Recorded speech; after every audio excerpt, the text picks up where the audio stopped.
Hi friends, it's Amanda. We are continuing our series of kitchen staples that I actually make at home. And in this episode, we are gonna go over bread products. So really anything that can be made with yeast, I try to make it here in my house. So that covers anything from a sandwich loaf to tortillas or to bagels. If it can be made with yeast, I do my best to try to make it here in the house.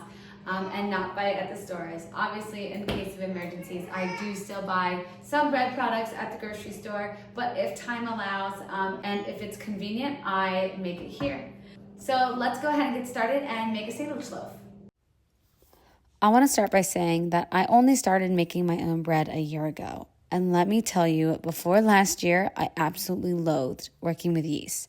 No joke, anytime my sister, who was the expert bread baker at the time, would send me a bread recipe, my response was always the same. Me and yeast do not get along.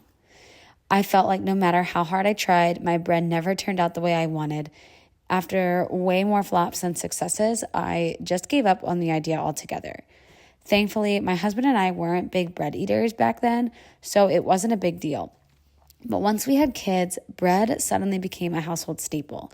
I used it to make toast, grilled cheese, peanut butter and jelly, you name it.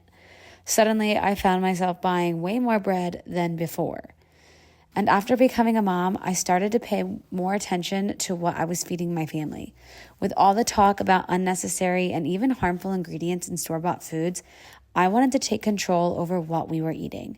So when I left the workforce to become a full-time homemaker, I made it my mission to finally figure out how to make bread.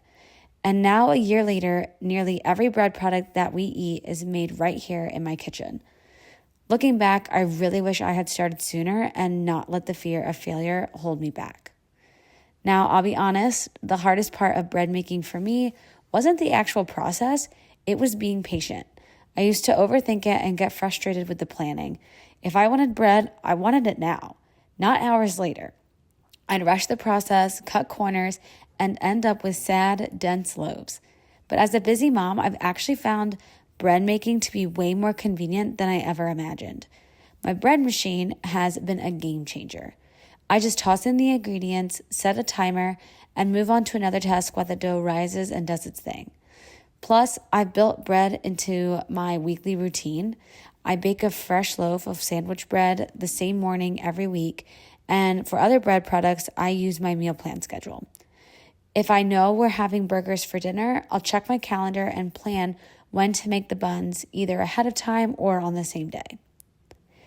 If you're thinking about making your own bread, my biggest tip is to start small. Pick just one type of bread your family loves and practice with whatever equipment you have, whether that's a bread machine, a stand mixer, or just your own two hands. Make the same recipe over and over again until you get comfortable and figure out how your environment, like things like humidity, temperature, or even your oven, affects the results. That's exactly what I did, and once I nailed my go-to recipe, I felt so much more confident trying other things like bagels, English muffins, and even croissants. At the end of the day, most bread recipes rely on the same few ingredients: flour, water, salt, sugar, and yeast. Some call for fat like butter or oil, but what really makes each bread unique is how those ingredients are combined, the shaping techniques, rise times, and baking methods. Once you get the hang of one bread, you'll start to see how those basic principles apply to all bread baking. So if you've ever felt intimidated by making your own bread, trust me, I've been there. But once you take the first step, you'll wonder why you didn't start sooner. Happy baking, and I can't wait to hear about your bread making adventures. Thanks so much for watching, and I'll catch you in the next video.